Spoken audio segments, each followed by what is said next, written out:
అయితే ఇక్కడ బీజేపీ తీన్మార్ బెంగాల్లో 206 స్థానాల్లో ఘన విజయం. మమతా బెనర్జీ కోటను బద్దలు కొట్టిన కమల దళం. అస్సాంలో ఎన్డీఏ హ్యాట్రిక్. పుదుచ్చేరులను గ్రాండ్ విక్టరీ. ఏంది బెంగాల్లో అందరూ మమత గెలుస్తుంది అని చాలామంది అనుకున్నారు. కొంతమంది ఏమో బీజేపీ అని అన్నారు. లాస్ట్ టైం కూడా అట్లనే అన్నారు. ఎట్లా గెలిచిర్రు వీళ్ళు? అయితే ఈ 5 రాష్ట్రాల ఎన్నికల్లో దాదాపు ఒకటి గుణపాఠం ఏంటంటే నియంతలకు గుణపాఠం జరిగిందని చెప్పొచ్చు. ఇటు వెస్ట్ బెంగాల్ కానీ, ఇటు కేరళ కానీ, ఇటు తమిళనాడులో కానీ. వెస్ట్ బెంగాల్లో కూడా అంతకు దాదాపుగా ఈమె 3 టర్ములు ఈమెనే గెలిచింది. నియంత పాలన పాలించింది. ప్రజలు చరమగీతం పాడిరు. 95 లక్షల ఓట్లు డిలీట్ చేసుకొని గెలిచిండని చెప్పేసి ఆరోపణ చేస్తారు. ఇక్కడ బంగ్లాదేశ్ నుంచి వచ్చిన వలసవాదులు 2 ఓట్లు ఉన్న వాళ్ళు అవి తీసేసిరు తప్ప, చట్టబద్ధంగా తీసేసిరు తప్ప అక్కడ జరిగింది ఏం లేదు. అంటే దొంగ ఓట్లు చాలా ఉన్నాయి అక్కడ.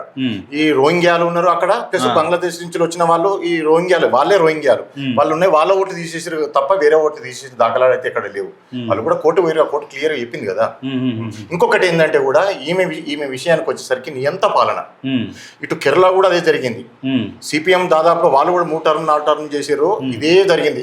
ఇప్పుడు ఇంకొక విషయాన్ని కూడా తమిళనాడులో కూడా చూసుకుంటే, తమిళనాడులో కూడా డిఎంకే స్టాలిన్ ఇప్పుడు వీళ్ళు ఏకంగా 206 స్థానాలు, టీఎంసీ 81 స్థానాలకే పరిమితమైంది. ఇంత బలంగా ఉన్నది, ఇంత కంచుకోట అనుకున్నది. దీదీ అంటేనే ఒక బ్రాండ్ అన్నట్టుగా ప్రచారం చేసుకున్నది. ఆ రకంగా ముందుకు పోతున్నది. ఏకంగా ఇంత ఆమె కూడా ఓడిపోయింది. కారణాలేని ఆమెనే ఓడిపోయింది. ఒక విషయాన్ని గుర్తుంచుకోవాలి, ప్రజలు ఎంతవరకు సహించాలో అంతవరకు సహించారు. అక్కడ యాక్చువల్గా ఒక బ్రాండ్ అని ఇప్పుడు మనం అనుకున్నాం, ఆమె బ్రాండ్ అని చెప్పుకున్న తప్ప అభివృద్ధిలో ఎక్కడ బ్రాండ్ లేదు. ఇప్పుడు ఇక్కడ వెస్ట్ బెంగాల్ దాటిన తర్వాతనే ఈశాన్య రాష్ట్రాలలో అస్సాం ఉంటుంది. అస్సాంలో బ్రహ్మాండంగా డెవలప్ అయింది. ఇన్ఫ్రాస్ట్రక్చర్, రోడ్లు కానీ అన్ని డెవలప్ అయినాయి. అక్కడ బీజేపీ ఉంది వాస్తవానికి కూడా. మరి డెవలప్ వెస్ట్ బెంగాల్ ఎందుకు డెవలప్ కానిస్తలేదు? ఇప్పుడు ఇంకొక విషయాన్ని మనం తీసుకుంటే, మన బార్డర్ బంగ్లాదేశ్తో మేజర్గా బార్డర్ పంచుకునేది వెస్ట్ బెంగాల్. అక్కడ నుంచి వలస వస్తున్నారు రోహింగ్యాలు. వాళ్ళ దేశాన్ని దాటి మన దేశంలోకి వస్తున్నారని చెప్పారు కదా. ఈమె వాస్తవానికి మనకు కంచె నిర్మించాల్సిన అవసరం ఉన్నది, గోడ నిర్మించాల్సిన ఉన్నది, పటిష్టంగా చేయాల్సిన అవసరం ఉన్నదని బీజేపీ ఎప్పటి సొంతం అంటా ఉంటుంది. ఈమె అడ్డుకున్నదని ఇప్పుడు చెప్తా ఉన్నారు. అదొక కారణం కూడా ఉంది. మరి కేంద్రంలో అధికారంలో ఉన్నది బీజేపీ. కేంద్రంలో అధికారంలో ఉన్నప్పుడు వాళ్ళు లీడ్ తీసుకొని వాళ్ళు నిర్మించవచ్చుగా కూడా. అట్లా అంటే ఇప్పుడు అధికారాలు ఎట్టుంటాయంటే ఒక కేంద్రానికి ఉంటాయి. రాష్ట్రంలో ఇప్పుడు మన భారత రాజ్యాంగం ప్రకారం కేంద్రానికి ఎంత అధికారం ఉండనో అంతే అధికారం ఉంటుంది, రాష్ట్రాలకు ఎంత ఉండనో అంతే అధికారం ఉంటుంది. రాష్ట్రాలలో ఇంటర్ఫియర్ అవ్వడానికి చాలా తక్కువ కొంత అవకాశం ఉంటుంది.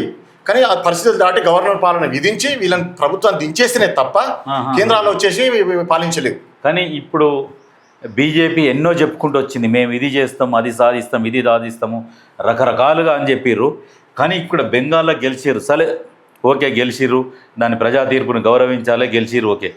గెలిచినాక ఇప్పుడు వీళ్ళు ఏదైతే చెప్పిరో ఖచ్చితంగా ఇవన్నీ ఇప్పుడు వీళ్ళకి కూడా ఎక్కువ సమయం లేదు. రేపు మళ్ళీ భవిష్యత్తులో అంటే నాకు తెలిసి ఇంకొక 3 సంవత్సరాలు ఉంటుంది మళ్ళీ దేశంలో ఎలక్షన్. అయితే ఈ 3 సంవత్సరాల కాల వ్యవధిలో వీరు ఏం మాట్లాడిర్రో, ఏమేమైతే ప్రజలకు చెప్పి అధికారంలోకి వచ్చిర్రో, ఇవన్నీ గనక చెయ్యకుంటే మళ్ళీ బీజేపీ మొత్తం దేశంలో అధికారానికి ప్రమాదం ఉంటుంది. వాస్తవం ఇది 100% మాత్రమే వాస్తవం. ఇప్పుడు వీళ్ళు ఇచ్చిన హామీలు నిలబెట్టుకోవాలి. 3 సంవత్సరాల కాలంలో ప్రజలు గమనిస్తుంటారు. ఇప్పుడు దేశం మాతోనే భద్రంగా ఉంటది, ఇక్కడ ఈమె నియంత పాలన చేస్తా ఉంది, ఈమె దించండి అని అంటే ప్రజలు దించేసారు. మరి వాళ్ళకి ఇచ్చిన హామీలు నిలబెట్టుకున్నప్పుడు ఇటు బంగ్లాదేశ్ నుంచి రోహింగ్యాలను రాకుండా చేసినప్పుడు ఉన్న వాళ్ళని వాళ్ళ దేశానికి పంపించడమా ఏం చేస్తారో అది నిజంగా అమలు చేస్తే మాత్రం ఖచ్చితంగా వాళ్ళకి భవిష్యత్తు ఉంటుంది. లేకపోతే సేమ్ ఈమెను ఎట్లా పాతాలను దొక్కారో అదే విధంగా పాతాలను దొక్కుతారు. కానీ దీనికి మరి ఇదంతా దీనికి ఒక మ్యాప్ గీసిరు. దీనికి ఒక చాణక్యుడు ఉన్నాడు. ఎవరు ఈ చాణక్యుడు? అమిత్ షా అని అందరు జనాలు ఏమంటారంటే అమిత్ షా దీనికి ఒక వ్యూహం రచించిండంట. ఆ వ్యూహంలో 100% సక్సెస్ అవుతాడు. బీజేపీలో చాణక్యుడు ఎవరంటే అమిత్ షా అని చెప్పేసి తీసుకుపోతున్నారు. అయితే మరి ఏకకాలంలో మరి ఇంత 12 సంవత్సరాల నుంచి వీళ్ళే ఉన్నారు కదా. మరి 12 సంవత్సరాల నుంచి 13 సంవత్సరాల నుంచి వీళ్ళే ఉన్నప్పుడు అంతకుముందు కూడా ఈ డమ్మీ ఓట్లు డిలీట్ చేయొచ్చు కదా వీళ్ళు. అయితే ఇంతకుముందు లాస్ట్ టర్మ్ లో కూడా ఈ విషయం వచ్చి చట్టం తెచ్చారు. ఎస్ఐఆర్ చట్టం తెచ్చి నిజంగా కూడా ఎక్కడెక్కడ ఉన్నాయో పారదర్శకంగా ఒక విషయం సజ్జన ఈ నీతో పంచుకోవాలి. ఇది ప్రాంతీయ ఒక పార్టీకి సంబంధించింది కాదు, ఒక ప్రాంతీయ పార్టీలకు సంబంధించిన దేశానికి ప్రజలకు అవసరమైన విషయం. ఒకటి, బ్యాంక్ కార్డుకి పోతే ఆధార్ కార్డు అడుగుతారు, రేషన్ కార్డుకి పోతే నీ ఆధార్ కార్డు అటాచ్ చేసి ఉంటారు. ప్రతి విషయంలో ఆధార్ను యూజ్ చేస్తున్నారు. నేను ఆధార్ తీసుకుపోయి ఎంటర్ చేసుకుని నేను ఓటకు ఎందుకు వేయలేకపోతున్నా ఈ దేశంలో? నాకు తీసుకురావాలి. ప్రజాస్వామ్యంలో అతి పెద్దది విలువైంది అంటే ఓటు హక్కు. మరి నేను ఓటు చేసేటప్పుడు దొంగ ఓట్లు వేయడానికి అవకాశం ఎందుకు? నా తంబు పెడితే నేను ఆధార్ ఎంట్రీ చేసి తంబు పెట్టి ఓటేసిన తర్వాత భారతదేశంలో ఎక్కడ ఓటేయలేనిగా. మరి ఇంత టెక్నాలజీలో ప్రపంచము అంతరిక్షంలోకి మనం మనుషులు పోయే టైంలో, మనం అక్కడ పోయి ఉండే టైంలో అన్ని విషయాలు ఖగోళాన్ని ఏలుతున్న టైంలో కనీసానికి ఆధార్ ఉపయోగించుకొని ఓటేసుకునే దొంగ ఓట్లు వేయకుండా చేసుకునే పరిస్థితి లేదా? ఎందుకు లేదు? తంబు సిస్టమ్ మరి ఈ ప్రభుత్వం తీసుకురావాలి కదా. తీసుకురావాలి, ఖచ్చితంగా తీసుకొచ్చి దొంగ ఓట్లు నిర్మించాలి. ఇప్పుడు గతంలో కూడా ఎలన్ మాస్క్ కూడా అన్నాడు, ఏమన్నాడంటే ఈవీఎంలు ట్యాంపరింగ్ చేయొచ్చు అనేది కూడా చెప్పిండు. ఒకటి ఇన్ని ఆరోపణలు వస్తున్నప్పుడు మరి ఇప్పుడు థంబ్ ఇంప్రెషన్ పెట్టేసి ఈ తీసుకొని వస్తే అసలు దొంగ ఓట్లు అనేది లేకుండా పోతే ఒకటి మనం ఈవీఎం ట్యాంపరింగ్ అనేది ఓడిపోయిన వాళ్ళు ఆరోపణ చేయడానికి పనిచేస్తుంది. మరి ఈవీఎం ట్యాంపరింగ్ చేస్తే తమిళనాడులో ఈయన ఎట్లా గెలుస్తాడు? మరి కేరళలో మళ్ళీ ఈ కాంగ్రెస్ ఎట్లా గెలుస్తుంది? ఇది ఆల్రెడీ ఇంకొక విషయాన్ని మనం ఇక్కడ గుర్తుంచుకోవాల్సిన అవసరం ఏంది, అస్సాంలో ఆల్రెడీ బీజేపీ ఉంది, పుదుచ్చేరిలో బీజేపీ ఉంది. ఇప్పుడు వెస్ట్ బెంగాల్లో మాత్రం మమతా బెనర్జీ మీద బీజేపీ గెలిచింది. ఇక్కడ కొత్తదనం ఏం లేదు. నిజంగా ట్యాంపరింగ్ చేస్తే మరి కేరళలో కూడా గెలవాలి కదా. కానీ ఒకటి ఆరోపణ చేస్తే మనం అంటాం, ఇప్పుడు ఎప్పుడు ఒకటి మనం న్యూస్లో మాట్లాడుతూ ఉంటాం, ఒక ఆరోపణ ప్రజలు సమ్మతించే విధంగా ఉండాలి, చట్టబద్ధంగా ఉండాలి, హేతుబద్ధంగా ఉండాలి. ఆరోపణ చేయడం కదా, ఆరోపణ నిరూపణ అయ్యేటట్టు ఉండాలి. వాస్తవం కదా. అయితే ఇప్పుడు ఒకప్పుడు తంబు పెట్టేది, అవును, ఏమన్నా మనం రేషన్ షాప్ పోయినా ఇంకుల ఏలు ముద్ర వేసి ఇట్టు వచ్చేది. ఇప్పుడు రిజిస్ట్రేషన్ల కాడ కూడా అందరు పెద్ద మనుషులు ఇదే వచ్చేది. అవును. కొద్ది రోజుల తర్వాత దాన్ని ఏమన్నారు అంటే ఈ అమ్మాయి వీడు ఏలుముద్రగాడు అన్నారు. ఇప్పుడు అదే ఏలుముద్ర ఇప్పుడు అదే ప్రధానమైంది. ఇప్పుడు దాంతోనే ఇప్పుడు ఐరిష్తో దాంతోనే నడుస్తుంది. ఇదంతా ఇప్పుడు ఫింగర్ ప్రింట్స్ తో నడుస్తున్న సమయంలో మరి ఓటు కూడా తీసుకురావాలి. తప్పు చేయడానికి అవకాశం ఉండదు. 2 ఓట్లు దొంగ ఓటు వేయడానికి అవకాశం ఉండదు. ఇంకొకటి కూడా ఇక్కడ ఏమైతుందంటే ఓటు హక్కు జాబితాలో నా పేరు, నా ఓటర్ ఐడితో పాటు ఆధార్ ఉంటుంది. ఎంటర్ చేసిన తర్వాత ఆధార్ నా నంబరు నా తమ్ముడు తీసుకుంటేనే కదా యాక్సెప్ట్ చేసి. దొంగ ఓటు ఎట్లా చేస్తా? వేరే వాళ్ళ దొంగ ఓటు కూడా వేయడానికి ఉండదు కదా. ఇంకో వెసులుబాటు కూడా చేయొచ్చు, నువ్వు ఎక్కడి నుంచి అన్నా ఓటు వేయచ్చు. అయితే ఇక్కడ ఒక సమస్య ఏంటంటే ఎక్కడి నుంచి ఓటు అయినా అంటే ఇక్కడ ఓటు తీసేసుకొని వేరే దగ్గర మనం ఎన్రోల్ చేసుకోవాల్సిన అవసరం ఉంది. ఎన్రోల్ చేసుకోవాలి, కానీ ఏడేసినా ఒకటే ఓటు అనేది ఉంటుంది కదా. దేశంలో ఒకటే ఓటు, ఒకటే చట్టం ఉండాలి అంతే. అయితే నేను ఇక్కడ మనం ప్రధానంగా తీసుకోవాల్సింది ఏంటంటే ఓటర్ ఐడికి ఆధార్కు మన తంబు అనుసంధానం చేసి దొంగ ఓట్లు వేయకుండా ఎవరి ఓటు వాళ్ళే వేసుకోవాలి. వేరే వాళ్ళు దొంగ ఓటు వేయడానికి వీళ్ళు తంబు పెడితే గతం ఇంకా వేరే డేట్కి వెళ్ళేస్తాడు.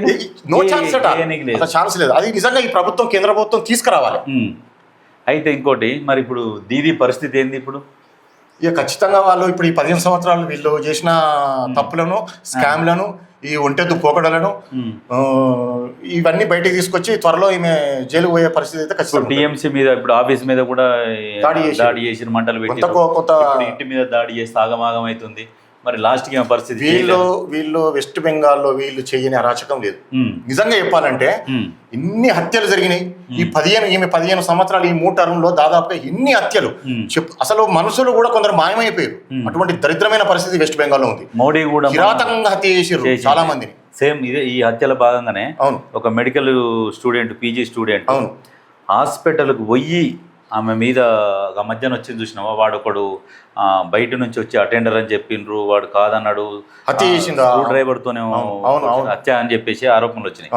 వాళ్ళ మదర్ని నిలబెట్టి గెలిస్తే నీకు హోంమంత్రి ఇస్తాము అని చెప్పేసి హామీ ఇచ్చి వచ్చిండట. కానీ ఈ విషయంలో నిజంగా ఒప్పుకోవచ్చు. ఎందుకంటే చట్టాన్ని ఎవరు కూడా చేతిలోకి తీసుకోవద్దు. లాండ్ ఆర్డర్ చిట్టుకున్నప్పుడు ఆ రాష్ట్రం బాగుపడుతుంది, దేశం బాగుపడుతుంది. కానీ కొన్ని విషయాలల్లో సరే ఇప్పుడు వీళ్ళు హామీలు ఇచ్చారు, అధికారంలోకి వచ్చారు, సంతోషం. ఈ అధికారంలోకి వచ్చినాక వీళ్ళు ఏం హామీలు ఇచ్చి ఇవి గనక సక్సెస్ చేయకపోతే వీళ్ళకి ఏంటంటే భవిష్యత్తు ఇంకా 3 ఏళ్ళు ఉన్నది. ఈ 3 ఏళ్లలోనే వీళ్ళు ప్రభావం చూపించాలి. ప్రభావం చూపించకుంటే దేశంలోనే తలకిందులు అవుతుంది, వీళ్ళ అధికారం తలకిందులు అయిపోతుంది. ఇది మాత్రం 100%. ఇక్కడ ఈయన ఒక ఆయన తమిళనాడు సిటీ మార్ ఒక వీడియో వైరల్ అవుతుంది చూసిన, ఒక ముసలామే అయితే గిట్లే అడిగారు, ఎవరు కోటేసినాం అంటే విసైకి అంటుంది. ఆమె పనులు లేవు పాపం, విసైకి అంటుంది. ఎవరికి చెప్పకు, విసైకి వేసిన అంటే గుర్తు ఏందని అడిగితే విసిల్ అని సైగ చేసి చూపిస్తున్నది. అంటే ఇప్పుడు ఈయన ఎవరిని ఆదర్శంగా తీసుకొని వచ్చిండో 2 బలమైన పార్టీలు, ఒకటి డిఎంకే, ఒకటి అన్నా డిఎంకే. రెండింటిని దాటుకొని ముందరకు వచ్చేయాలి, అధికారంలోకి వచ్చి 108 స్థానాలు ఉన్నాయి. ఇప్పుడు ఎన్ని కావాలి? 118 స్థానాలు కావాలి, ఇంకా 10 కావాలి. మరి 10తోని మరి ఎవరితోని పొత్తు పెట్టుకుంటాడు? ఒక విషయాన్ని సజ్జన్, పొత్తు అనేది ఎవరో ఒకరు వస్తారు, ఖచ్చితంగా ఈయన సీఎం అవుతాడు, వీళ్ళ పార్టీ అధికారంలోకి వస్తే ఈయన సీఎం అవుతాడు. ఇందులో మనకు కన్క్లూజన్ ఇలా పెద్ద చర్చించాల్సిన అవసరం, అది సెకండరీ. ఫస్ట్ ఒక విషయం తీసుకుందాం. తమిళనాడులో ఎలక్షన్ లో ఈయన గెలవడానికి గల కారణాలు ఏంది, అక్కడ అసలు సమస్యలు ఏంది? ఒకటి డిఎంకే, కరుణానిధి పార్టీ. అవును, సరే, ఇప్పుడు కరుణానిధి పోయిండు, వాళ్ళ కొడుకు చూసుకుంటూ స్టాలిన్ ఉన్నాడు, స్టాలిన్ సీఎం అయ్యిండు, ఇప్పుడు ఆయన ఓడిపోయిండు. తర్వాత ఏఐఏడిఎంకే, ఆల్ ఇండియా అన్న ద్రవిడ మున్నెట్ర కజగం, ఎవరు ఎంజీఆర్ స్థాపించిండు, ద్రవిడ కటకం, ఇది ఎంజీఆర్ స్థాపించిండు. ఎంజీఆర్ తదనంతరం జయలలిత ఒక 3 టర్ములు అన్నది. అయితే ఇక్కడ హోరాహోరీగా నాయకులు, అంటే డిఎంకే ఏఐడిఎంకే అయితే నువ్వు అయితే నేను అన్నట్టు, అంతే, ఒక టర్మ్ వాళ్ళు ఒక టర్మ్ వీళ్ళు, ఇట్లా ప్రజలు సెలక్షన్ చేసుకున్న తర్వాత వాళ్ళ మీద విరక్తి ఎందుకు చెందింది, తర్వాత ఇతన్ని ఎందుకు గెలిపించారు? అయితే ఒక దగ్గర ఎక్కడైతే సమస్య ఉంటుందో అక్కడనే అవకాశాలు ఉంటాయి. సమస్య, ఆ రాష్ట్రంలో సమస్యలను పసిగట్టిండు, ఖచ్చితంగా నాకు ఉంటే నేను నిలబడితే పోటీ చేస్తే నాకు అవకాశం ఉంటుంది, ఖచ్చితంగా గెలిపిస్తాను కాన్ఫిడెన్స్ తో వచ్చిండు. నిజంగా వాళ్ళ సమస్యలను గుర్తించిండు, ప్రజల సమస్యలను వాళ్ళ సమస్యలను గుర్తించిండు. కూడా ఇబ్బందులు పెట్టారు రాజకీయాలలో కామన్, ఎవరు నిలబడొద్దు, ప్రత్యర్థి ఉండొద్దు అనేది రాజకీయాలు ఎత్తుకోవడం ఉంటుంది. కానీ అక్కడ గెలవడం అయితే నిజంగా ఇది ఒక పెద్ద రాష్ట్రం, మామూలు రాష్ట్రం కాదు. ఒక తమిళనాడు ఒక ఇండస్ట్రీ హబ్, ఒక మంచి రాష్ట్రము, ఒక పుణ్యక్షేత్రాలకు ప్రసిద్ధి, ప్రజలు కూడా ట్రెడిషనల్ ప్రజలు, అంటే సాంప్రదాయాలను బాగా గౌరవిస్తారు. తమిళియన్స్ లో ఒక ఉంటది, మన తెలంగాణలో ఎట్లా, మన తెలంగాణలో మనం ఏంటంటే ఆత్మాభిమానం చాలా గొప్పది మనకు. నువ్వు డబ్బు ఇవి ఏది గొప్పది కాదు, మనకు ఆత్మాభిమానం గొప్పది తెలంగాణ వాళ్ళకు. పౌరుషంగాల గడ్డ ఇది, పోరాటాల గడ్డ. అయితే ఆ తమిళియన్లో ఎట్లుంటుంది చెప్పన్నా, ట్రెడిషన్ అంటే తెలుసా, వాళ్ళ సంస్కృతి సాంప్రదాయాలను చాలా గౌరవిస్తారు. అయితే ఇక్కడ ఏం జరిగింది చెప్పన్నా, నిజంగా వాళ్ళ మీద విరక్తి ఏంది, నేను గెలిపించారు. అయితే మన ఆయన పేరు ఏం పేరు, స్టాలిన్. స్టాలిన్. స్టాలిన్ కూడా కొంతమంది దగ్గర జనాలలోకి వచ్చినప్పుడు ఎవరైనా దగ్గరకు వచ్చినా అసహించుకోవడం, చీదరించుకోవడం, అటువంటి వీళ్ళు క్యాప్చర్ చేసుకున్నారు చాలా.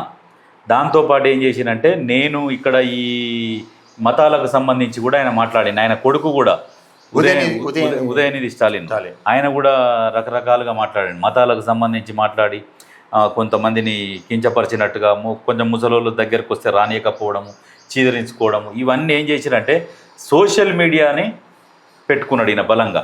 ఏ శాటిలైట్ ఛానల్ కూడా ఈయనకు సపోర్ట్ చేయలే, ఏ ఛానల్ సపోర్ట్ చేయలేదు. ప్రజలలో ఒంటరిగా పోరాడు, ఒక సైనికులు లెక్క పోరాడిండు, గెలిచిండు. అయితే ఒక విషయం, సీట్లు ఎవరికి ఇచ్చిండు? సాధారణ ప్రజలకే, చాలా మంది. ఒక ఆటో డ్రైవర్ కు, వాళ్ళ ఇప్పుడు ఈయన దగ్గర వ్యక్తిగతంగా కొన్ని సంవత్సరాల నుంచి, ఒక 20 సంవత్సరాల నుంచి వ్యక్తిగత డ్రైవర్ ఉంటే వాళ్ళ కొడుకు టికెట్ ఇచ్చి కూడా గెలిపించుకున్నాడు. ఒక విషయాన్ని గుర్తుంచుకోవాలి సజ్జన్, ఒక ఎగ్జాంపుల్ ఏంది చెప్పన్నా, మన దగ్గర కూడా మన తెలంగాణలో ఒక మంచి లీడర్స్ మనం చూసినాం. ఒక పీజీఆర్ మనం గమనించినాం, హైదరాబాద్ సిటీలో ఒక పీజీఆర్ అంటే అసలు మాస్ లీడర్ కాదు, అసలు ఆయన హత్తుకొని వాళ్ళు లేరు. తర్వాత వైఎస్ఆర్ నిజంగా ఒక మనిషి. అయితే అన్న ఇది ఆపతున్నదని ఒక పేద ప్రజలు ఉంటారు చూసినావా, గుడిసెలో ఉంటారు, అన్న నేనున్నా అంటే అక్కడ కాసేపు నిలబడి మాట్లాడి వాళ్ళ సమస్య ఏంది వాళ్ళ పరిష్కరించేదాకా బయటికి వెళ్ళేటోళ్ళు కాదు, వాళ్ళు వ్యక్తిత్వం. అవును, ఇంత గొప్పలు. ఒక సాధారణ వ్యక్తి ఒక ప్రజెంటేషన్ ఇస్తారు, వాళ్ళు సార్ అయ్యా నాకు విజ్ఞాపన పత్రం ఇస్తారు, అయ్యా నాకు ఈ సమస్యలు అని. పేదోళ్ళు అసలు ఆమె సంచి చూస్తే 5 రూపాయలు విలువయ్యేది ఆమె సంచి. పాపం ఇట్లా చేయికేసుకొని ఇట్లా పట్టుకుంది, సంకల పట్టుకుంది, ఆమె తోసేస్తుంది సజ్జన్.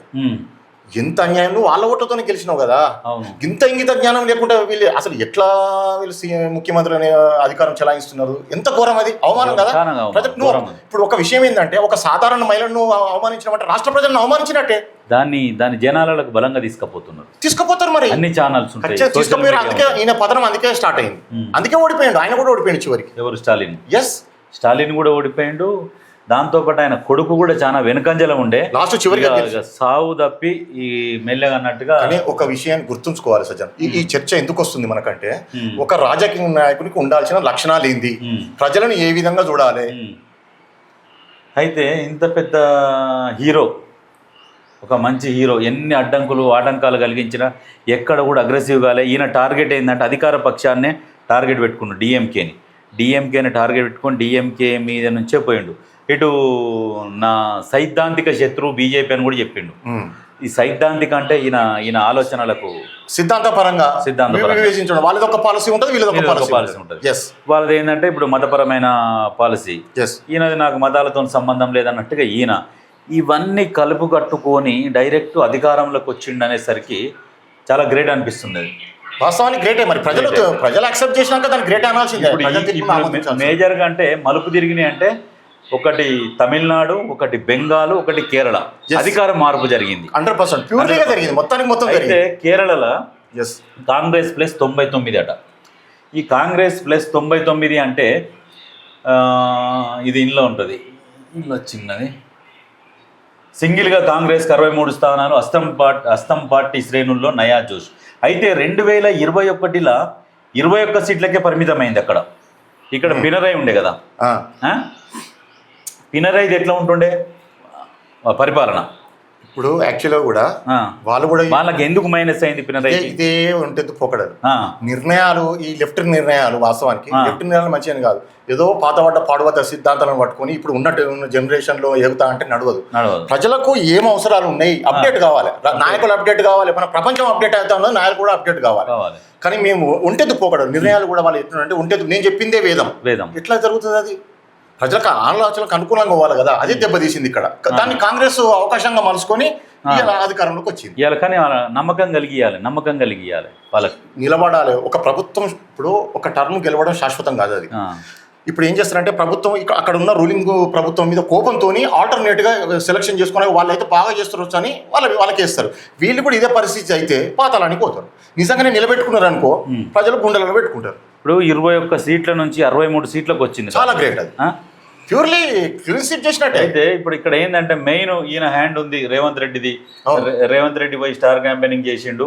స్టార్ క్యాంపెయినింగ్ చేసి వాళ్ళకు బలమైన హామీలు ఇచ్చి అధికారంలోకి తీసుకొచ్చిండు అని చెప్పేసి రాహుల్ గాంధీ కూడా ఆయనని ప్రశంసించిండు, అప్రిషియేట్ చేసి.